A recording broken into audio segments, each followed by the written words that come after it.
we're all about that printing, baby, because that's how you take bottles of ink and you convert it into dollars. If you want to scale up beyond that, having a printer that's reliable and can print fast is really the only way to do that. It's such an incredibly powerful thing for your business when you are able to double and triple the speeds on site. It makes a big difference on how you treat your business. We have been absolutely on a tear with this machine. Get a big job, get yourself into trouble, and go push this machine to where it needs to go. That's the real measure here. All right, welcome to our first episode of Industry Insights, where Mark and Mark take you through the journey of the wall printing industry, as we like to call it, the vertical printing industry.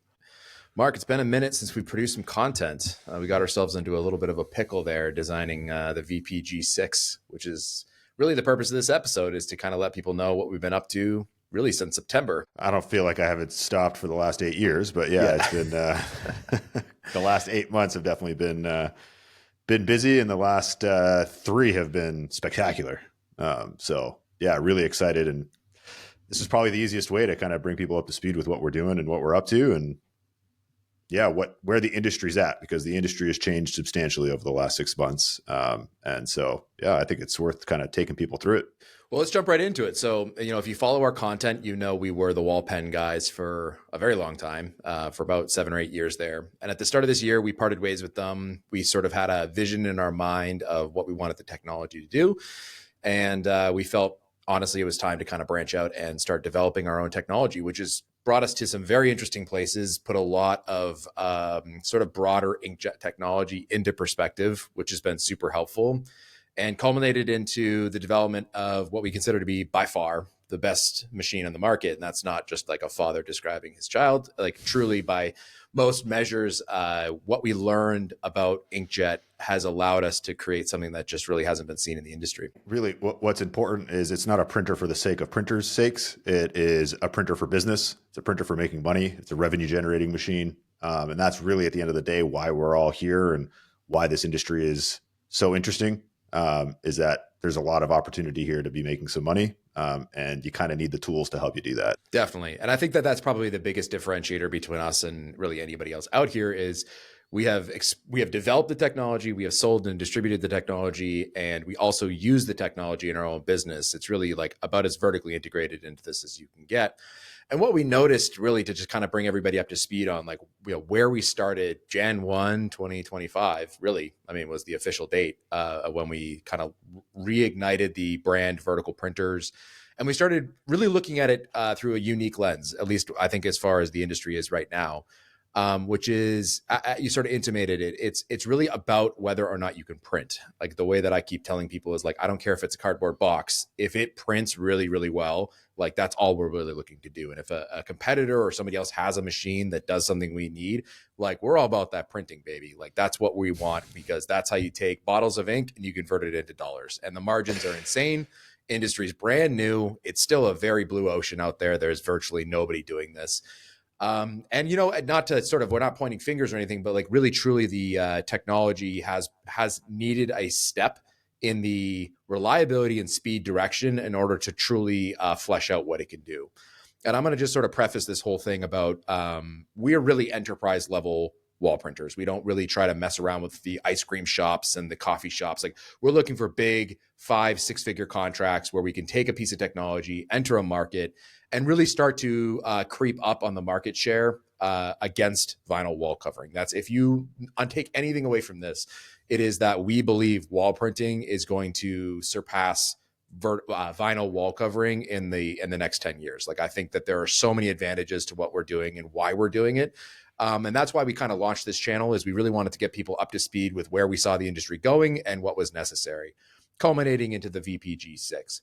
So Mark, I always basically tell everybody when they start asking, we do the Wall Print Academy, right? Explaining how to do the business. The next question after you sort of get the gist of how the industry works is, what machine should I buy? And that's a sort of a multifaceted question. For us, it's always about reliability. When you hit print on your printer, does it lay down ink? Does it do it reliably enough that you can go on site, print, and then go to the next site without really having to stop and muck about with your technology? After reliability, we really put an emphasis on speed. I mean, it's a big difference whether or not you're starting your print, you expect it to take 14 hours or you expect it to take 4 hours. When you go into anything with large scope, again, those 5-6 figure contracts, that starts becoming a major role in your ability to achieve success in remaining productive on site. Yeah, and I mean, I think it's important. I mean, you alluded to it at the beginning here, but like success is obviously variable depending on who it is you're speaking to. If you're looking to build a business, or that brings in about $100,000 to $150,000 a year, then there are a lot of printers on the market that will allow you to do that.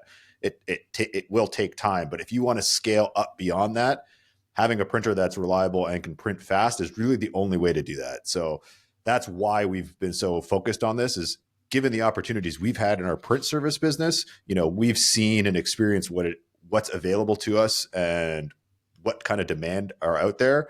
And we found ourselves in some very lucrative, high-paying contracts, and printing with a slow printer really extended the length of that project, increased the risk of reprints, and just made the whole thing a lot less scalable. And so knowing that you've got these 5-figure contracts out there and 6-figure contracts, then it's like, well, the idea is that you want to get as many of them as possible. And to do that, you got to be finished with the last one so you can get to the next one without too much downtime and without spending too much time on site watching a printer print. So the difference between a 4-hour print and a 14-hour print is significant when you're trying to stack 10 of them up on each other. Yeah, and another thing that, like, as you print, this is really kind of an elite bunch right now in the market of like who's regularly out there printing. We know a handful of them from our WallPen operators, and there's more out there for sure. If you get into a situation where you have to reprint something, unfortunately, there's quite a few models out there where, like, it leaves a lot to be desired on reliability. Is that it's not just that you messed up, you have to redo it. You've lost all that time you've booked. And then it's another, right, say 7 hours to get back to where you even started. And like, what caused the issue? And that takes us back to, like, really, if you look at this industry, if you want to understand the technology, the printhead is your engine and the ink system is your transmission. Like, your car, it could be the prettiest thing on the planet, but if it doesn't drive, who cares? Who cares about the cup holders? Who cares about the leather interior? Like, that makes no difference. What I really want for my business is the ability to hit go, make the money, make the customer super happy, be very flexible on the service side of everything. And again, this is nothing new if you followed us, really emphasizing that, like, the service we're providing is graphics. So it's all about what happens when it hits the wall, not what made it there. You could be very agnostic to the technology and still achieve very high degrees of customer satisfaction. But going back, like, so if the printhead is the engine, you want a big, beefy, well-running engine that can lay a lot of ink, that can move very quickly, that has no problem with air. You want a good throw distance. Why don't you step us through some of the considerations of a printhead and then how we landed on the Ricoh G6 as our base for building out this model?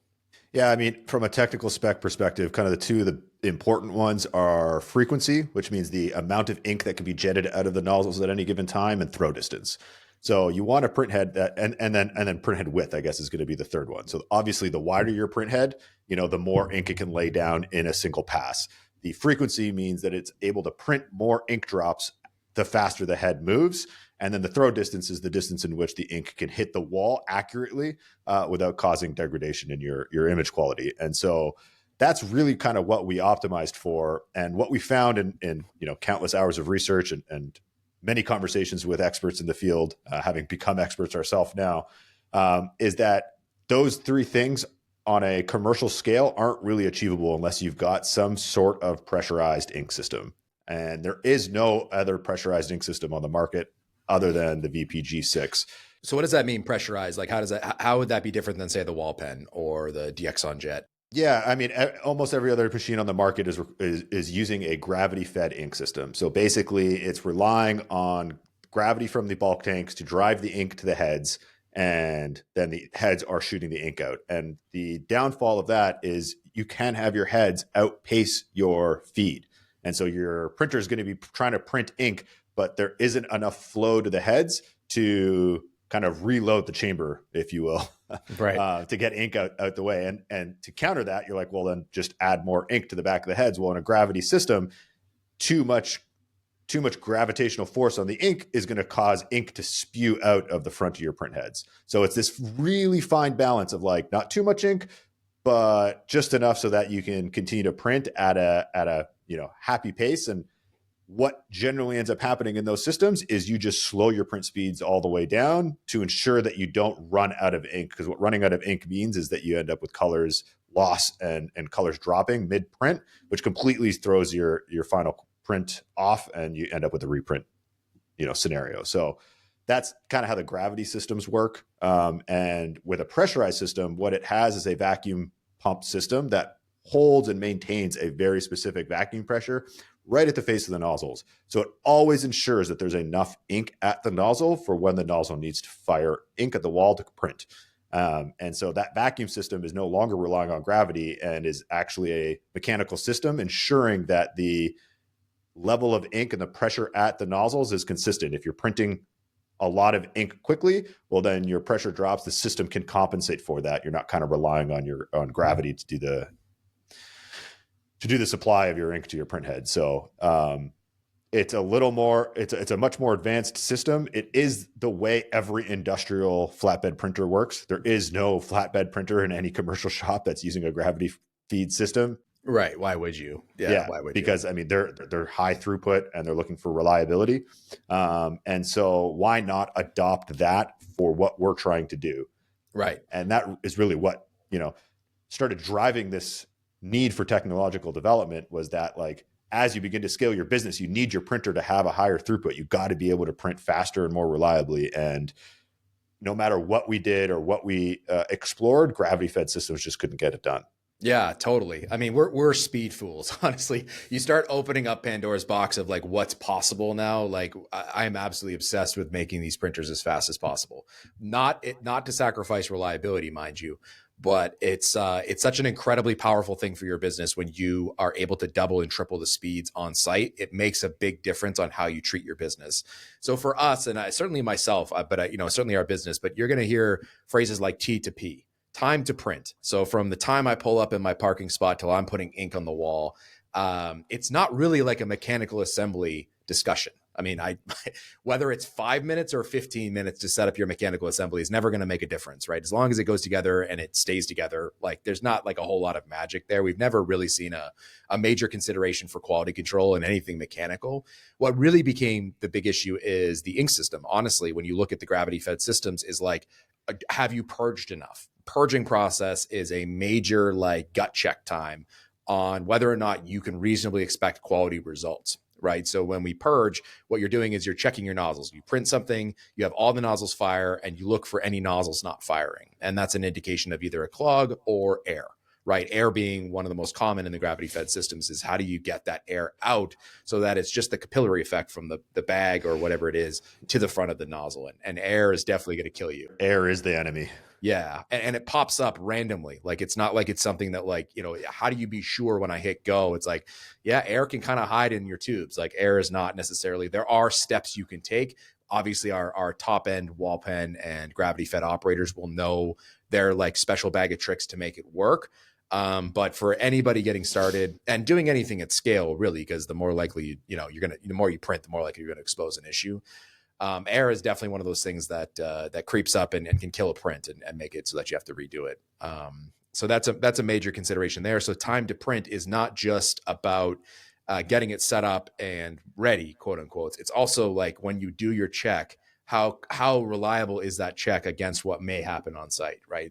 And trying to keep your variables small. I don't think most people realize, if you've never been on site, how many things there are to keep track of. I can tell you a list of things you definitely want to keep track of, because we've made those mistakes and almost driven our machine off the rails, like crashed into things, interferences, people talking. Like, I mean, you just get anybody going on war stories on site. It's like, it's a pretty, like, you want to make sure you can control those variables. And I have to say, one of the best parts about going to a pressurized system is like couple presses of a button and we're fully purged, ready to go. Right. Like that's, I think of all the things we did with the pressurized system, that was like, wow, this is very hard to communicate to anybody who's never printed before. But like, we are on site, we hit purge and we feel very, very good about the results. And it's just a matter of basically pressing a button, cycling. None of this like syringe effect or pressing on bags or this sort of like black magic voodoo that you have to sort of run to make sure that it works. Being able to hit purge on our system is a major, major indication. So On that note, let's jump right into the printhead we chose and why, you know, we call it the VP-G6, the vertical printer G6. What is the G6 side of this equation? So we've got a pressurized system, we've got consistent temperature, we've got the ability to force ink out, and a lot of ink at that, which is great. Like, what happens when we hit the engine? What are we doing here with the G6? Why is this so different? It's the Ricoh Gen 6 printhead, and this was kind of the perfect balance of cost and performance when it comes to these recirculating or pressurized ink systems. And so, again, when we're talking about speed, inevitably you're going to immediately think, well, I'm just going to speed up the speed in which my printer travels. Now that has a whole lot of, you know, nuance and implications down the line. One, if your print head can't keep up with the jetting, you have problems there. So you need a high frequency print head. But also, like, the faster your machine moves, the more risk you have around operating the machine. Just common sense. You don't want this thing going 60 miles an hour on site. Like, that's just dangerous, right? So, I mean, you can maintain your same speed. All of your mechanics can remain the same. But if you've got a print head that's twice as wide, you're going to print twice as fast. And so the G6 is, you know, anywhere between 30 to 50% wider than almost everything else on the market. So you're adding a significant bump in speed by just the sheer width of the head. Yeah.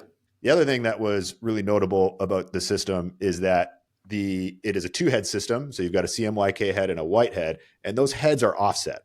And so what's interesting there is for white underlays, right? This is a really common practice when you're printing on walls, is that your walls aren't going to be perfectly, or aren't going to be white, right? You're going to have dark walls or colored walls. And so you need to be able to print a white coat of ink underneath and then your color on top. And a lot of these systems will have all of their print heads in a line. So CMYK and then white underneath. And what that means is, as you're printing, you've got to split the head. So now you're printing at half of your actual head width with white ink, and the other half is your colored ink. So you've had to cut your speed in half. It doubles your print time going to white. With an offset head system, you're able to print at the full speed the printer is capable of printing at without having to slow down, because your heads are offset. Your white is leading the charge, laying down a white base as you throw down color in behind. So.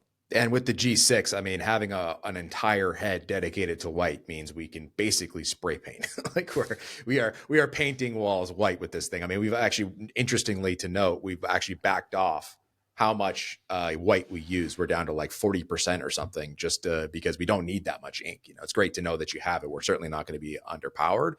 But to achieve the results we're looking for, we're actually using less. And that's the consequence of, as you said, offset head and a dedicated head means like white is never going to be an issue, which brings up a kind of an interesting point, sort of like pro tip for anybody out there. Comes up as a question, you know, our frequently asked questions. Do I need to do any wall prep before I start printing? Yeah. It certainly depends on the surface, right? Glass, yes, definitely clean it. You will see anything coming through there. What we've been able to do, because white has been so effective and we don't have to slow it down to use it, is even on a white wall, we put a white undercoat. And what that allows us to do is two different things. One is, like, we are way more consistent on our colors. So there's no real surprises because we are controlling the backdrop with the white ink for the most part. So that's great. That gives us like vivid color when we want it, how we want it, in a predictable way. But also, we've noticed that the issue of like stains, I'm going to call them, basically like anything like water damage, grease, like you it's very, very hard to see it. Somebody, you know, we were on a site once and somebody with a greasy hand, I don't know if they just had KFC or what, like put their handprint and we printed over it with solid color. And it was it was shining out as if we had sort of built it into the graphic. Right, this big handprint. When you print with white, you are going to mitigate that by almost 100%, if not 100%, which allows us basically to be a lot more sure, because trying to get that handprint off the wall is not a simple thing. We have tried all kinds of cleaners. Like, you can do it, but you kind of can create other problems like swiping effects and all kinds of other things. And it's just like, again, one of those things, when I hit print, am I sure it's going to look good? It's very hard to control a 20-foot wall, right? Everywhere on there. Is there a stain? Is there water leaking at one point? You can't see it now, right? Like, is it there? I mean, the alternative is, having spoken to other operators using various other machines on the market, is a lot of them are going in and painting their walls white, right? Because they can't rely on their white ink system to lay enough white ink, right? So that adds a whole other step. Yeah. Again, it works. It's sort of one of these things. I think you have to sort of like maintain a perspective on what you're trying to accomplish here. for us, anything that gets in the way of the next job, like anything that like diminishes our confidence and reliability, anything that creates like additional steps for us, like it really slows down your momentum.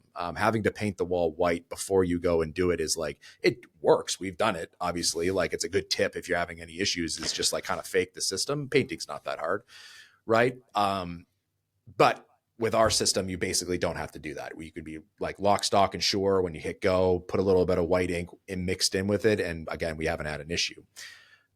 What else about the G6? So you mentioned throw distance. Why don't you speak to that a little bit and tell us what that is and why it's like so powerful with the G6, what it can do? Yeah, I mean, so throw distance is something that really has become an important variable when it comes to wall printing. It's not necessarily something that's super important when you're doing flatbed printing, because usually in those scenarios, you're printing on things that are perfectly smooth and flat on a perfectly smooth and flat bed. And the print heads are running, 2 millimeters away from the surface. And so you're going to get great print quality out of almost any print head in those conditions. But as soon as you bring, a wall printer or vertical printer to site, you're going to be dealing with variable wall conditions. You're going to be dealing with various surface conditions, things like stucco and brick or wood or any sort of texture, right? Cinder block wall. And so now you're increasing the distance between the face of your print head and the wall. And what happens with most print heads, because they're not necessarily optimized for throw distance, is as you back your head away from the wall, you go from, say 3 millimeters to 6 millimeters, you see a significant degradation in print quality. I mean, basically the ink turns from a drop to this mist and it completely washes out your image. And that happens really quickly. It's not kind of a linear degradation. At 6, you could be fine. At 7, it's complete, right, garbage, and completely unpassable. And so that comes with whether your print head has the ability to do variable drop sizes, the size of the drop, and the power in which it can throw ink. And so the G6 was, really significant in that regard, because it allows us to print, we printed 15 to 20 millimeters away from the wall. Yeah. It's crazy. Which is, spectacular. I wouldn't do all of my jobs at that, because it comes with its own set of, nuanced steps and precautions that you need to make. But the fact that it's possible and with a passable result, the end result of the image looked great. It was like 90% of our best result, so on a brick texture, it's like perfect, right? And so that really opens up the possibility of what you can print on, and also, again, reduces that on-site variability, right? All of the things that you got to be weary of when you're on site with these printers, and making sure that like you're absolutely positive that your head isn't going to hit the wall. Yeah. On a brick wall that's got bricks sticking out and all of these things. I mean, you were just constantly with your face up against the wall and kind of watching your print head, pass by these obstacles, that can completely derail your print. Where if you can just back your print head off an extra 5 millimeters, well, you've given yourself a buffer and you don't have to worry about it. Oh, it's so powerful, right? And that's where these throw distances on some of these print heads, you're like, it's doable. That you're never going to feel good about it. Like, yeah, definitely. We've done shenanigans on site with a throw distance, 5-6 millimeters, which was fairly common actually out there.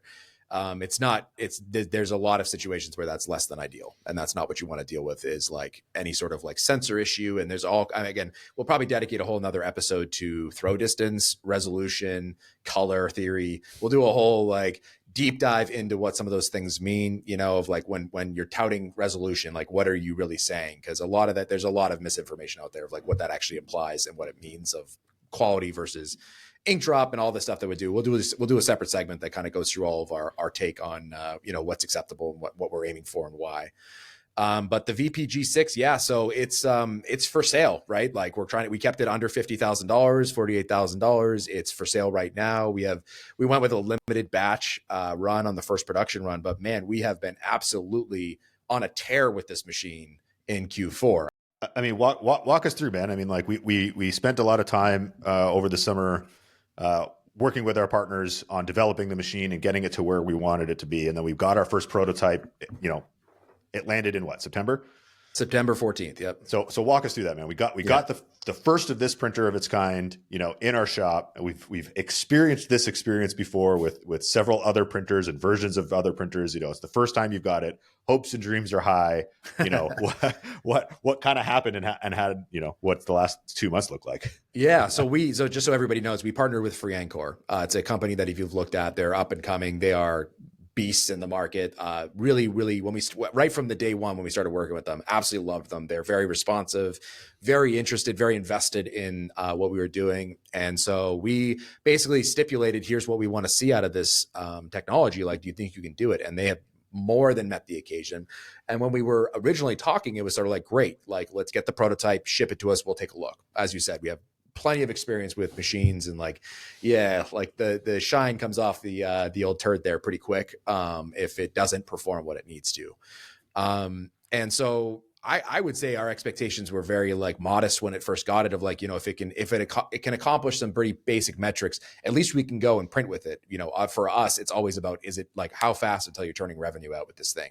Can I take it to job site right now or not? Right. That's the question. And if I do, can I be sure that it goes?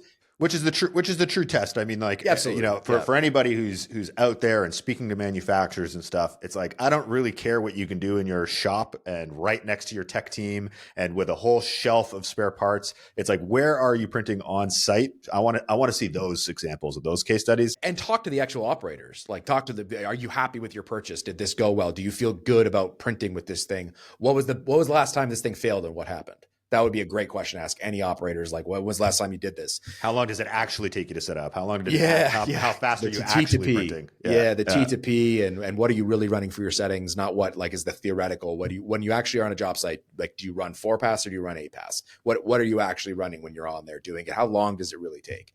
And that's where we're pushing, you know, a huge part of what we're trying to do with the WallPrint Academy is like allow people to enter the space with, you know, our experience. Here's what you really need to do. And everybody's going to be happy when you start producing revenue right away. That should be your only target, whether it looks good or not. Whatever your challenges are, as long as solving those challenges creates revenue, you're going to be very, very happy. It sounds basic, but I would say it's probably the biggest thing most people miss when it comes to this thing is like, get in there, get a big job, get yourself into trouble and go push this machine to where it needs to go. That's the real measure here. Everything else is just kind of playtime in your shop, right? Which I love too, don't get me wrong. Yeah, I think there's a space in the market for those types of things too. Yeah, and that's also sort of like, I think, just to kind of continue this line of thinking, like there's core function with this thing, and then there's a whole bunch of accessory stuff that you can do. Like you could print on stuff. Great. Is that your main moneymaker? Like, is this a hobby machine or are you running a business? I think is the first thing that I would ask anybody is like, are you trying to do this on the weekends in your shop? I have a whole bunch of advice for you on how you should do that, what the starter kit should look like, how you should focus, and what your revenue expectations should be.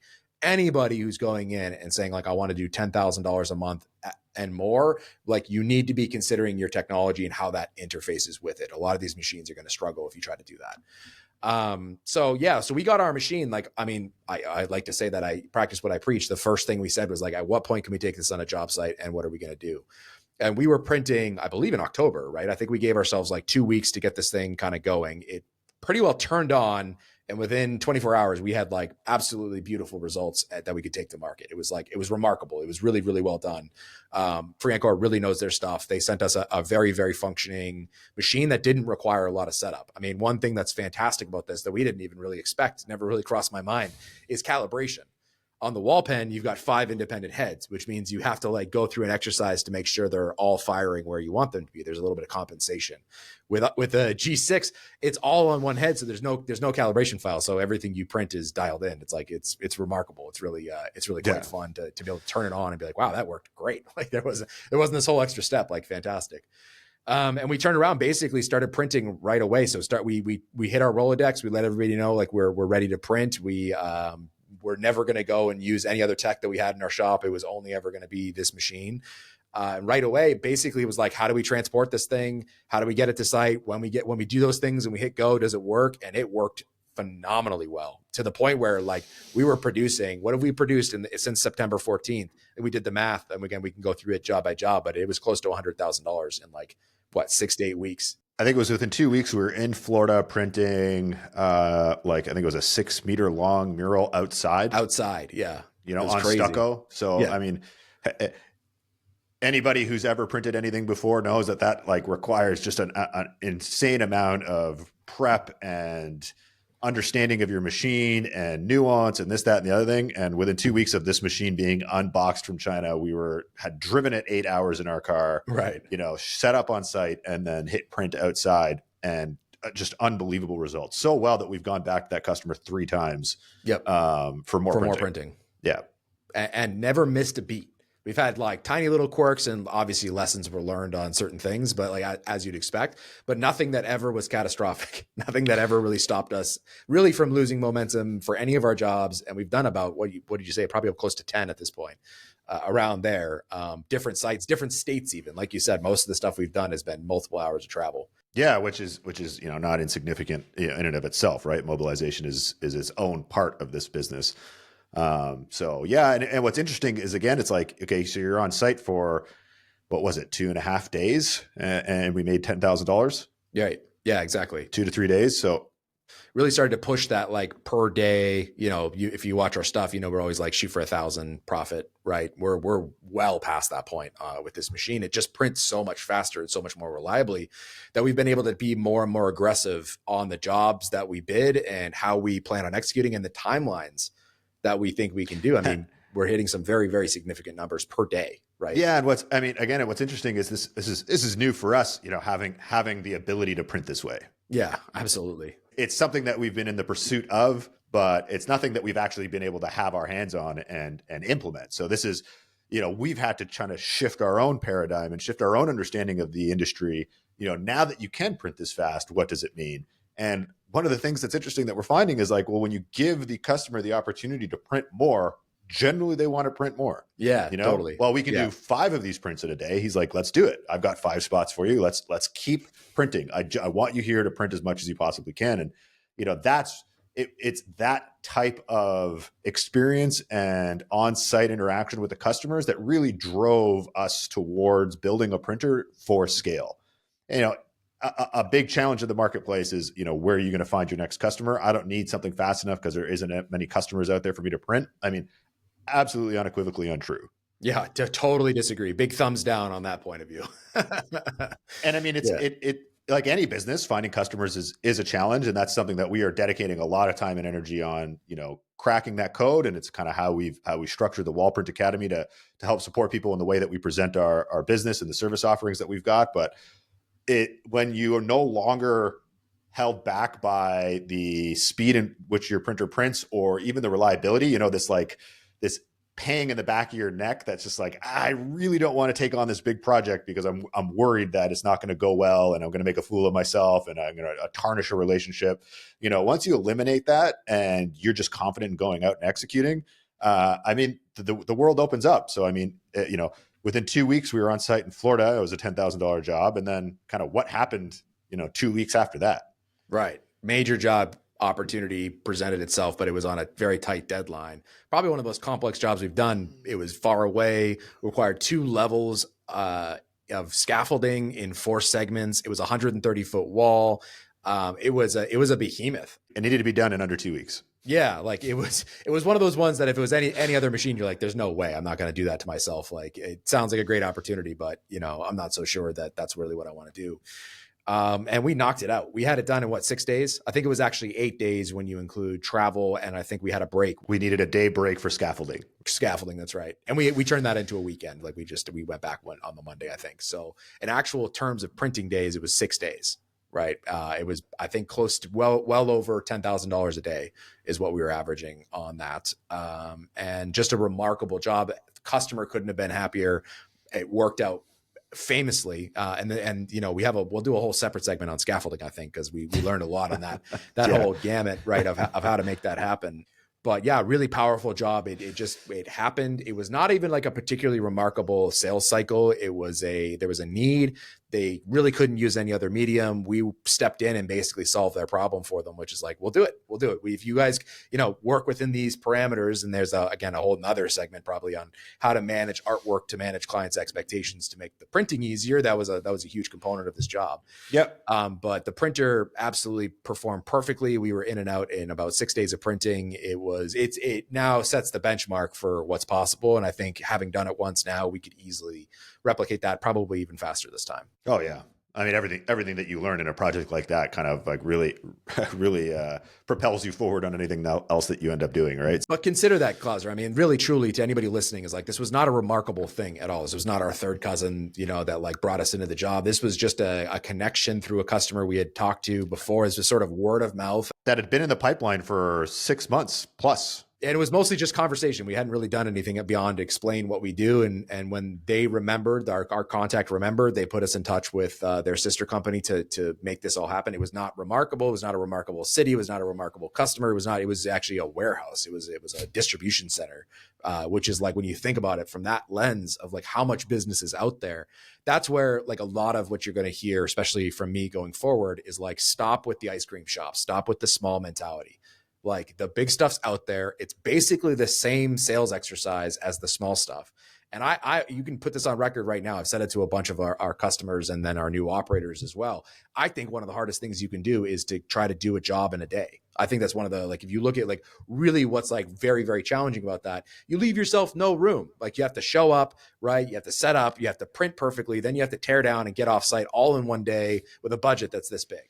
Right? Like, our sweet spot for this whole thing is $10,000 to $15,000 jobs. A couple of days of printing, decent sized budget. It allows you to fill in a lot of blanks, gives you some money and some time to think things through. You can do 1 day for setup, 1 day for teardown. So you're not trying to jam it all into the few hours. And really, at the end of the day, like, what was different about this job except that it was larger in scope? Otherwise, it was the same, except it gave us a bigger budget and more days to figure things out. Once you were up on the scaffolding, it was like printing on the floor, and it was a multiple print job, multiple graphics in the same place, right? Which has been most of the projects that we've done so far has been that, and it works really well, and it also it gives you more exposure to the customer. Right. So at the end of those 3 days or those 6 days or what have you, you've had multiple conversations. They've got to see your workflow. They got to fully understand the solution that you're providing, and they've got a perfect idea of the next spot that they're going to want you, which is why we've been back to that facility in Florida 3 times. And this company that we did the warehouse for, like they're already